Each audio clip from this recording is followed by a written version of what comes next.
सुखो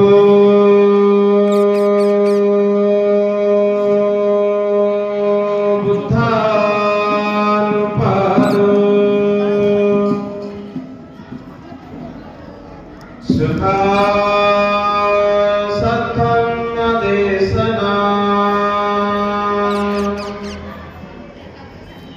सुखा संघर्ष सामग्री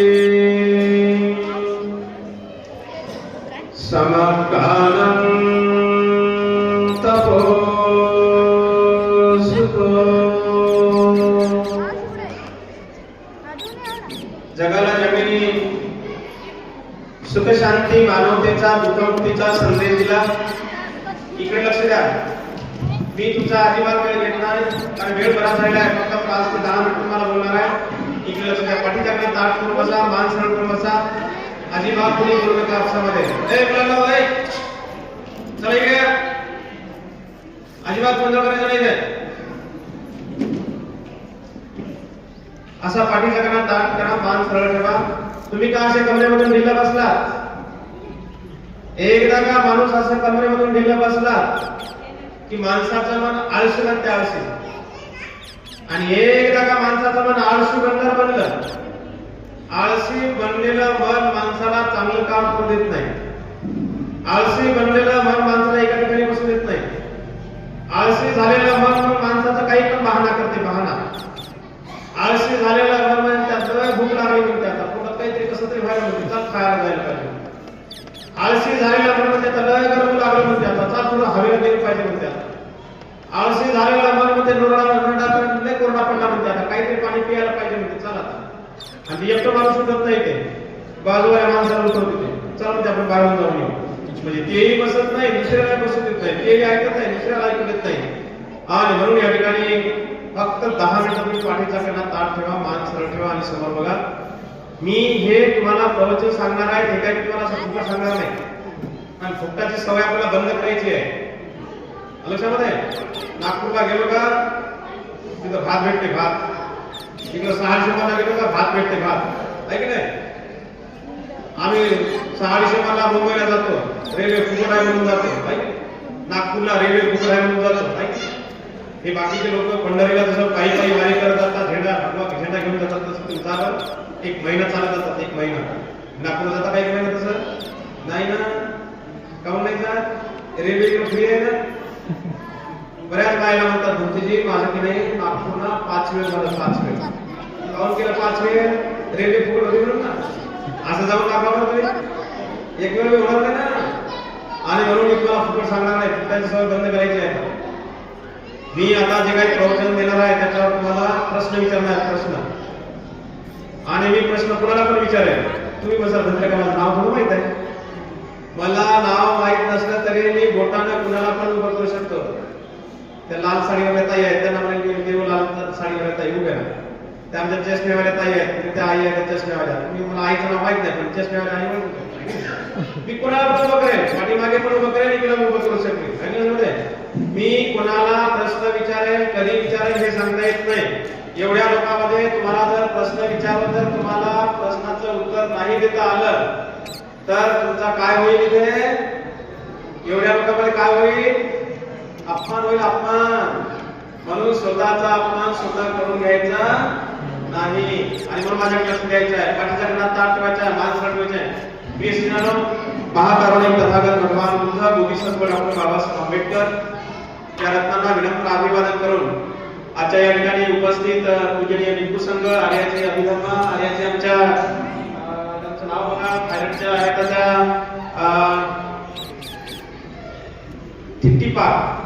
थिट्टीपाक सिमकाता आणि आमचे भक्तीचे आहेत थायलंडचे थावी आणि पूजनीय भिक्खू संघ, सर्व श्रद्धावान बौद्ध उपासक उपासिका माता भगिनी बांधवांनो, खरं तर या कार्यक्रमाच्या अनुषंगाने केश कर्तन विधीचा 1 तास, नामकरण विधीचा 1 तास आणि बुद्धगयेच्या कार्यक्रमाचा 1 तास, 3 तास मला बोलायचं होतं. परंतु मला नाही वाटत तुम्ही इथं 30 मिनिटं मी बसताच नाही. कारण वेळ बराच झालेला आहे, भोजन बाकी आहे तुमचं. आपल्या सर्वांना आपापल्या घरी गावाकडे जायचं आहे. थंडीचे दिवस आहे, संध्याकाळची वेळ आहे. आणि या साऱ्या गोष्टीचा विचार करून मी आपल्याला या ठिकाणी थोडक्यामध्ये तुम्हाला बोलणार आहे. प्रिय सज्जनांनो, हे बाबा हे दोन परिवार आमच्यासोबत बुद्धगया आले होते. हा कार्यक्रम का घडून आणला याचा आपण सर्व पहिले बघितलं पाहिजे. आम्ही या कार्यक्रमाचं गांभीर्य आम्हाला लक्षात नाही, आम्हाला काही घेणं नाही देणं नाही, बस आम्ही आलो तसं नुसत्या गप्पा मारणं चालू आहे. मी पहिले इथे बसल्यानंतर मला असं वाटलं की आम्ही त्या औरंगाबादला एक छावणीचा बाजार भरतो बघा, गुरुवारी आम्ही त्या बाजारात उभाव काय असं वाटलं लागलं होतं. म्हणजे आम्ही काय करतो, कुठे येतो, काय करायला पाहिजे, कुठे बसायला पाहिजे, आम्हाला याचं काहीच भान नाही आहे. कुठं जाऊ द्या, वाढदिवसाला जाऊ द्या तेच गोंधळ, लग्नाला जाऊ द्या बाबा ते लग्नाविषयी इकडं चालू असते, तिकडे सारा गोंधळच असते. इथं एवढा मोठा कार्यक्रम, अतिशय महत्वाचा कार्यक्रम आहे बघा, या कार्यक्रमामध्ये आम्ही नुसता गोंधळ करू लागलो. तर प्रिय सज्जनांनो, या बाबांनी आमच्या सोबत 20 दिवस बुद्धगयाला होते. बुद्धगयामध्ये आम्ही या लोकांना 20 दिवसामध्ये छोटे मोठे सर्व ठिकाणं 70 ते 72 ठिकाणं दाखवले. या 72 ठिकाणामध्ये एक ठिकाण आहे वैशाली. वैशालीमध्ये काय झालं माहिती आहे का? मी कोणाला प्रश्न विचारेल, इकडे लक्ष द्यायचं. वैशालीला ही लिच्छवी लोकांची राजधानी होती आणि लिच्छवीला भगवंत थांबले होते आणि भगवंताला आम्रपालीनं वैशालीला भोजनदान दिलं. आपल्या परित्राण सूत्रामध्ये एक रतन सूत्र म्हणून आहे, त्या रतन सूत्राचं पठण त्या वैशालीमध्ये केलं गेलं.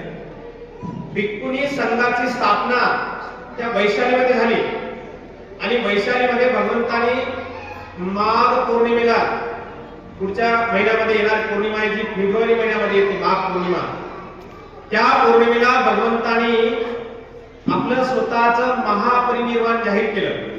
आज पौष पौर्णिमा आहे. आजच्या पौर्णिमेच्या दिवशी आज राजगिरीला राजा बिंबिसाराला भगवंतानी दीक्षा दिली आहे. त्याच्यानंतर नदी काश्यप, गया काश्यप या 3 भावंडांना, लक्षामध्ये जटाधारी होते, त्यांचे 500-500, एकाचे 300, एकाचे 250 असे शिष्य होते. त्या लोकांना आज दीक्षा दिली पौष पौर्णिमेच्या दिवशी. म्हणून या बाबांनी आजच्या पौर्णिमेच्या दिवशी हा कार्यक्रम घेऊन आणलेला आहे. पुढच्या महिन्याची 2 तारखेला पौर्णिमा आहे आणि ती माघ पौर्णिमा आहे. त्या माघ पौर्णिमेला वैशालीमध्ये भगवंताने स्वतःचं महापरिनिर्वाण जाहीर केलं होतं. भगवंत काय बोलले त्यावेळेस? भगवंत म्हणाले की आजपासून माझं 3 महिन्यांनी माझं महापरिनिर्वाण होणार आहे. म्हणजे स्वतःचा मृत्यू भगवंताने 3 महिने अगोदर सांगितला. लक्षामध्ये, म्हणून आपण भगवंताला सम्यक संबुद्ध म्हणतो, तथागत म्हणतो. म्हणजे भगवंताला तिन्ही काळाचं ज्ञान आवत असते. वर्तमान काळाचं ज्ञान आवत असते, भूतकाळाचं ज्ञान आवत असते आणि वर्तमान काळ, भूतकाळ, भविष्य काळाचं ज्ञान आवत असते. या भगवंताने सांगितलं की माझ्या अगोदर 27 बुद्ध होऊन गेले. त्या बुद्धांचं नाव सांगितलं, त्या बुद्धांचं कार्य सांगितलं, त्या बुद्धांचा जन्म सांगितला आणि पुढे येणारे बुद्ध आहेत ते मैत्री बुद्ध येणार आहे म्हणून भगवंताने सांगितलं. वर्तमान काळामध्ये कोणता माणूस त्यांच्याकडे कसा येऊ लागला, त्याच्या मनामध्ये काय विचार आहे, काय त्याच्या मनामध्ये हालचाल आहे, हे भगवंत जाणत होते आणि लगेच त्याला त्या पद्धतीने उपदेश करत होते.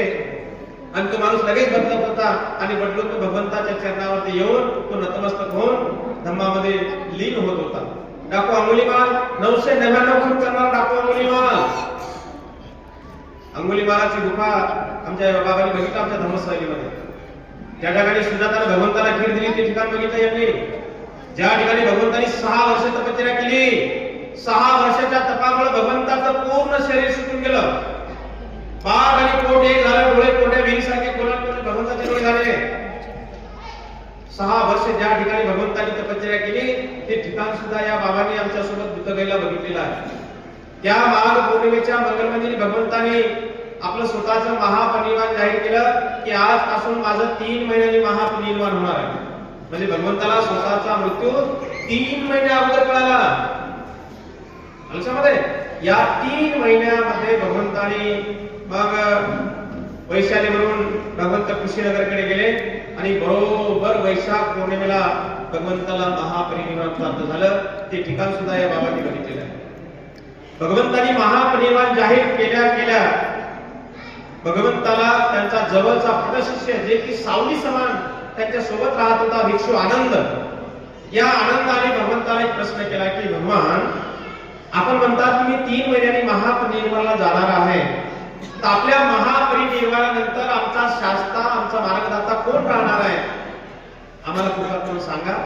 तेव्हा भगवंत म्हणतात आनंदा, माझ्या महापरिनिर्वाणानंतर तुमचा शास्ता, तुमचा मार्गदाता हा धम्म राहील.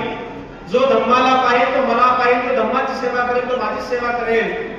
भगवंतानी वैशल्य हा उद्देश आनंदाला सांगितला आणि पुन्हा भगवंत बोलले की आनंदा, माझ्या महापरिनिर्वाणानंतर जे कोणी उपासक, जे कोणी उपासिका, जे कोणी भिक्खू, जे कोणी भिक्खुनी या 4 ठिकाणाला भेट देतील.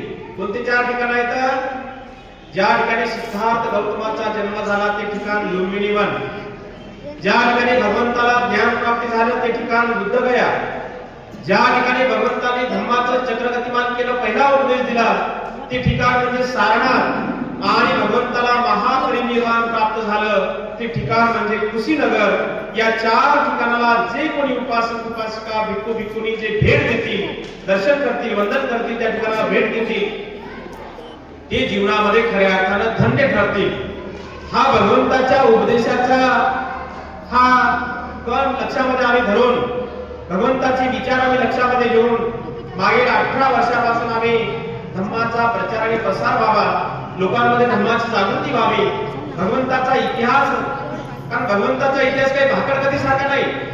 लक्षामध्ये इतर धर्मामध्ये 33 कोटी देव म्हणतात, त्यांचा जे इतिहास हिस्ट्री जर बघितलं तर असं भाकरकथा सारखा आहे, परंतु भगवंताचा इतिहास जिवंत आहे, आजही जिवंत आहे. ज्या ठिकाणी सिद्धार्थ गौतमाचा जन्म झाला ते लुंबिनी वन आजही आहे. ज्या ठिकाणी भगवंताला ज्ञान प्राप्ती झालं ते ठिकाण, ते बोधिवृक्ष, ते विहार आजही त्या ठिकाणी आहे. भगवंताने धम्माचं चक्रगतिमान केलं ते सारनाथ, ऋषीपतन मूर्खदायवन आजही त्या ठिकाणी आहे. कुशीनगर, भगवंताला महापरिनिर्वाण प्राप्त झालं ते ठिकाण आजही त्या ठिकाणी आहे. अनाथ पिंडकांनी सोन्याच्या मोहरा अंतरून जमीन खरेदी करून भगवंताला विहार दान दिलं ते जेतवन बुद्धविहार आजही जशास तसं आहे. कपिलवस्तू सिद्धोधन राजाची नगरी आजही तशीच आहे. 3 ऋतूचे 3 राजमहाल भगवंताचे आजही तशाच तसे आहेत लक्षामध्ये. आणि म्हणून या सर्व ठिकाणांना आपण आयुष्यामध्ये एक वेळ का होईना आपण भेट दिली पाहिजे. आपण हिंदू धर्मामध्ये 4 धाम म्हणतात, 4 धाम लक्षामध्ये. 4 धाम केल्यानंतर ते जीवनामध्ये धन्य ठरतात, ते म्हणतात की आमच्या जीवनाचं सोनं झालं. मुस्लिम समाजामध्ये त्यांची हज यात्रा असते, हज यात्रा. ते हज यात्रा केली का ते म्हणतात आमच्या जीवनाचं सोनं झालं. आपल्या बौद्ध लोकांनी आपल्या जीवनाचं खऱ्या अर्थानं सोनं करून घ्यायचं असेल, आपल्या जीवनाचा अर्थ समजून घ्यायचा असेल तर आपण एक वेळ का होईना या 4 ठिकाणांना आपण भेट दिली पाहिजे. आणि म्हणून आमच्या धम्मसहलीमध्ये आमचे अमराव बाबा त्या धम्मसहलीमध्ये सहभागी झाले होते. बुद्धगयेहून आल्या त्यांना हा कार्यक्रम घडून आणायचा होता, परंतु त्यांच्या घरामध्ये एक छोटंसं बाळ जन्माला आलं आणि त्या बाळाचं नामकरण विधी आणि केशकर्तन विधी म्हणून त्यांनी या कार्यक्रमाचं आयोजन आज या ठिकाणी ठेवलेलं आहे. तर प्रिय सज्जनांनो, या ठिकाणी आयुष्यमान बौद्ध उपासक शुभम अशोकराव आमराव आणि पूनम शुभम आमराव या दोघांच्या पोटी जन्मास आलेली एक छोटीशी बालिका आहे, तिचा नामकरण विधी आहे. या ठिकाणी नामकरण विधी करत असताना हा आपण लक्षात घेतलं पाहिजे, हा बौद्ध धर्मामध्ये संस्कार आहे. मनुष्य जेव्हा आपल्या मानवी जीवनामध्ये पदार्पण करतोय तेव्हापासून माणसाच्या मानवी जीवनामध्ये जीवन जगत असताना बौद्ध धर्मामध्ये 10 संस्कार संपन्न केले जातात. आणि 10 संस्कार आपण बौद्ध धर्माच्या विनयाप्रमाणे केले पाहिजे. आपण ज्या आम्ही बौद्ध बनतो, बौद्ध म्हणून वागतो, बाबासाहेबांचा उद्योग करतो, बाबासाहेबांचा जय जयकार करतो, जयवी म्हणतो, आम्ही जयवी म्हणून वावरतो, तर आम्ही हे संस्कार बौद्ध धर्माच्या विनयाप्रमाणे आम्ही संपन्न करणं अत्यंत महत्त्वाचं आहे. सिद्धांनो, पहिला संस्कार आहे साक्षगंध विधी, त्याच्यानंतर विवाह विधी, त्याच्यानंतर गर्भसंस्कार विधी. आम्ही 3ऱ्या महिन्यामध्ये आणि 7व्या महिन्यामध्ये हा विधी आम्ही केलाच पाहिजे. आम्ही करतच नाही. आम्ही दुसराच कार्यक्रम करतो डोहाळ्याचा, त्या बाईला हिरवी साडी, हिरवं पातळ, हिरवं टोळी, हिरव्या बांगड्या, लगे इथं टोप, इथं गजरा, इथं गजरा, काय काय आणि बघा भला त्या पाण्यात बसवतात बाया जो करून लगे त्या बाईला लगे काही काही पाणी म्हणतात, गाणे म्हणतात आणि लगे पोटी भरतात, पोटी भरण आहे की नाही, आणि लगे फळ देतात आहे की नाही. आता नवीन सिस्टीम निघली ते वेगवेगळ्या पद्धतीने ते करतात. तर ह्या पद्धती बौद्ध धर्मामध्ये नाही आहेत. आपण ही गोष्ट लक्षामध्ये घ्यायची आहे. पांढरे वस्त्र परिधान केले पाहिजे त्या मुलानं मुलीनं आणि भंतीजींना बोलावून विहारामध्ये जाऊन आपल्या घरी भंतीजींना बोलावून अशा पद्धतीने बौद्ध धर्माच्या विधीप्रमाणे असे संस्कार केले पाहिजेत. विवाह विधी आपण बौद्ध धर्माप्रमाणे केली पाहिजे. आपण 4 दिवस आम्ही हळदच लावतो असतो. हळद कधी लावतात असं पाहिजे का? एखाद्या लय हणलं पिवळा हणून पिवळा जनक केलं त्याला हिरवळ पिवळं केलं का तेव्हा त्याला हळद लावतात. आम्ही हळदी लावतो आणि म्हणून ह्या गोष्टी आम्ही लक्षामध्ये घेणं अत्यंत महत्वाचं आहे. लग्नामध्ये मिळून निवडण्याला बासिंग बांधतात. बासिंग हे माणसाला बांधत असतात, हे बैलाला बांधत असतात. लक्षात आहे त्याचं नावच आहे बासिंग. तर या साऱ्या गोष्टी आम्ही लक्षामध्ये घेणं अत्यंत महत्वाचं आहे. नामकरण विधी करत असताना आम्ही बघा मुलगा लहान असतो नादान असतो त्याला काही समजत नाही कळत नाही. मोठ्या माणसाचं पोट दुखायला डोकं दुखायला तर म्हणजे गावाला माझं डोकं दुखायला आणतो एक गोळी पोट दुखायला आणतो इकडची पुढी आहे की नाही. माणूस बोलावा सांगू शकतो. लहान मुलगा डोका काय दुखायला पोट दुखायला काही जेवण पचन होईना काही मुंगी चावली काही भूक लागली तर तो काय करणार आहे सांगतो का तो बोलतो का तो रडत लागतो फक्त रडायला लागतो. आणि मग असा मुलगा रडायला लागल्यानंतर आमच्या 2-3 महिला बाजूच्या शेजारी येतात आणि म्हणतात बाई तो गले रडू लागलं काय झालं म्हणतात बाजूवाल्या बाईला जाऊन सगून पाहिजे सगून हो ताई इकडे लक्ष द्या. बाजूवाल्या बाईकडे जाऊन सगून बघा म्हणतात सगुणाचा प्रकार आहे तुमच्याकडे. मग ते बाई सगून पाहते. मी तुम्हाला 12 प्रकारचे सगून पाहून ते कसे खोटे आहेत मी तुम्हाला सिद्ध करून दाखवतो. काही लोक तांब्याच्या परातीला पैसा चिकटवतात हा एकदम साफ खोटा आहे. काही लोक आरशावर पैसा उभा करतात एकदम खोटा आहे. काही लोक खाली तांदूळ घेतात त्याच्यावर तांबे ठेवतात तांब्यावर परात ठेवतात त्या परातीवर बसतात आणि एकदम खोटा आहे. काही राष्ट्रीय अशा प्रवचनाचे एकदम खोटा आहे. मी तुम्हाला दाखवतो. काही लोक तांब्या घेतात तांब्यामध्ये तांदूळ घेतात आणि उचलून त्याच्यामध्ये टोचतात आणि टोचतात तोपर्यंत इकडे तिकडे काही नावं घेतात. अमका असेल तमका असेल फणाला असेल आजोबा असेल पंजोबा असेल अमका असेल दिदी असेल ती असेल आणि ते तांदूळ बोलताना शिनारून काय जाम होते आणि मग तांदळा सोबत ते तांब्याच्या बुलतरीला येतो. असं तुम्ही इकडे घेऊन फिरला तरी ते पडत नाही. हे 12 प्रकारचे सगुण मी तुम्हाला इतर स्टेजवरती कसे खोटे आहेत ते तुम्हाला करून दाखवतो. मग आमचे लोक काय करतात तो गेल्यावर मुलगा करतात सगुण काय करतात सगुण आणि ती बाई काय करते सगुण पाहते ते सगुण पाहता काहीतरी नाव घेते नाव घेते आणि जुने लोकांचे म्हणते आम्हाला म्हणते हा याचा पंजा फुटी आला पंजा. कोणी कोणाच्या पोटी येत नाही. हजारो करोडो अब्ज वर्षापासून लोक मरायले जगायले कोणी कोणाच्या पोटी करत नाही. बाबासाहेब मारले ते कोणाच्या पोटी आले नाही. बुद्ध मारले कोणाच्या पोटी आले नाही. महापुरुष कोणाच्या पोटी आले नाही. हजारो करोडो लोक वाढतात कोणाच्या पोटी येत नाही. लक्षामध्ये आणि आमच्या अंधश्रद्धेपोटी आम्ही गैरसमज करून घेतो नाही रे मग त्याचा आजोबा पोटी आला आजोबा.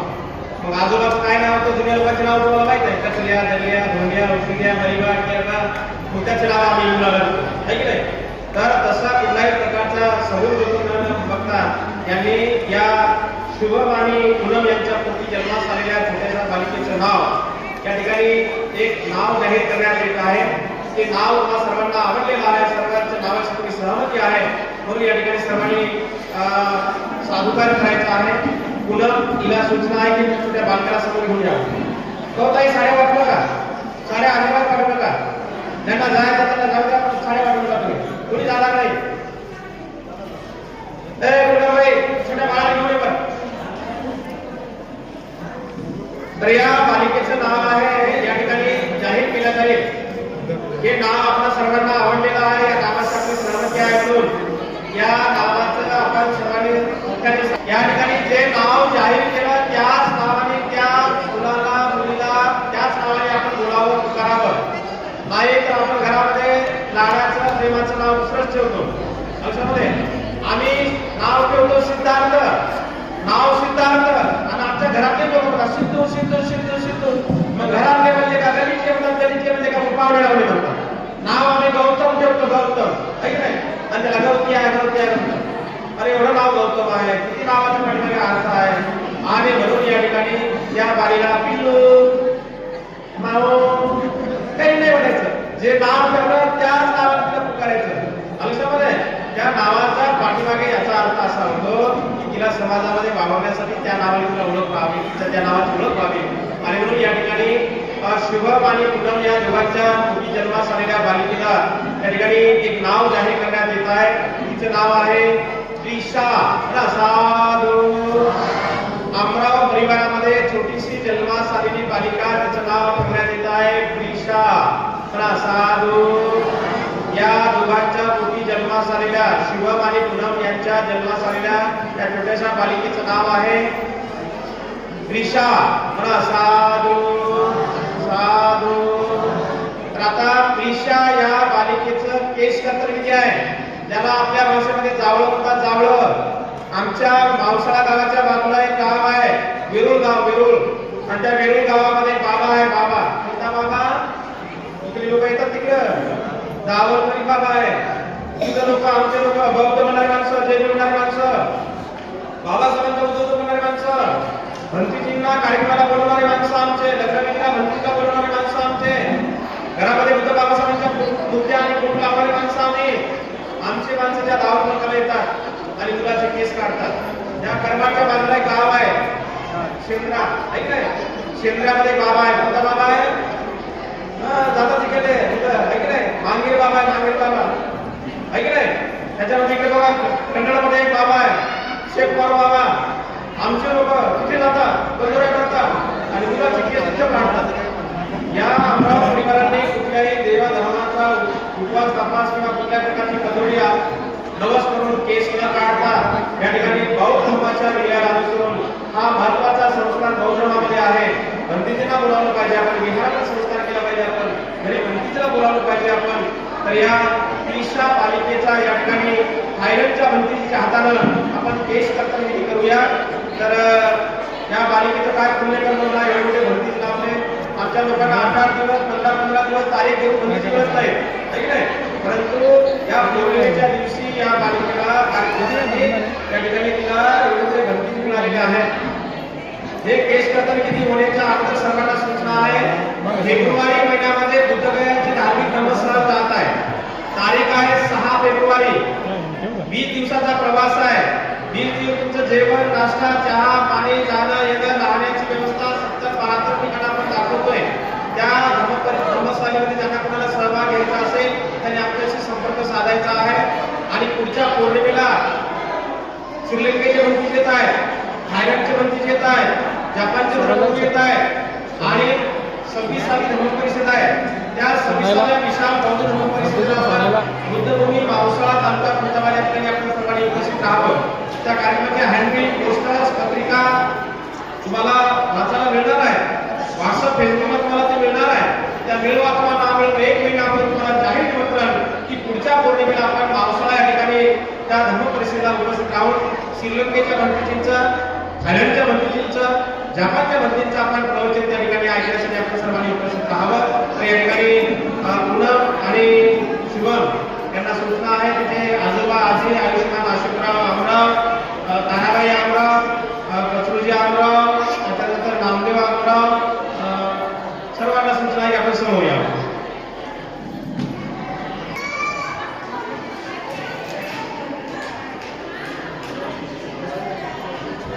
बोला साधू साधू साधू साधू साधू साधू. बघा थायलंडच्या बंदीच्या हाताने या ठिकाणी केस कर्तव्य विधी होत आहे. बघा साधू साधू साधू.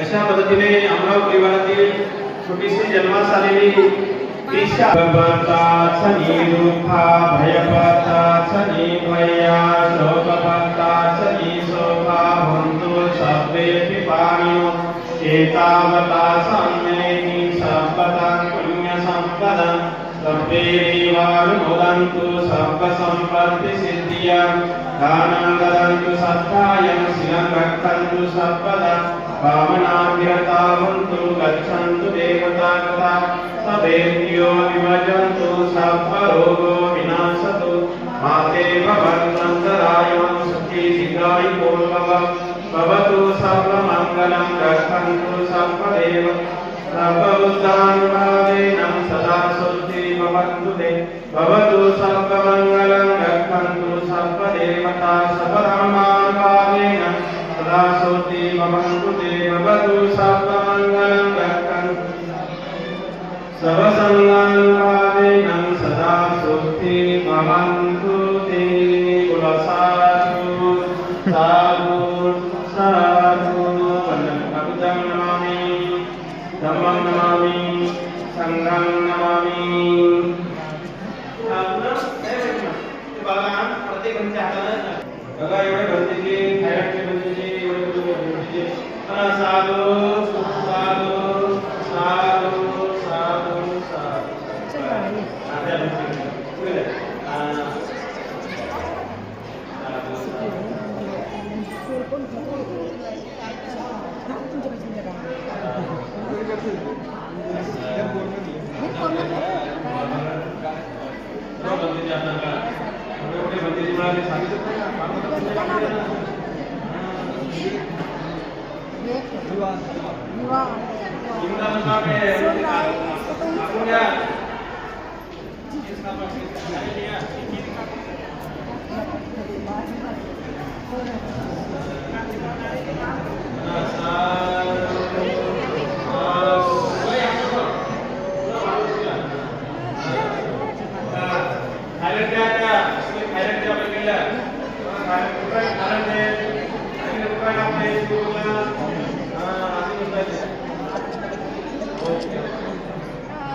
अशा पद्धतीने सर्व लोक सगळ्यांना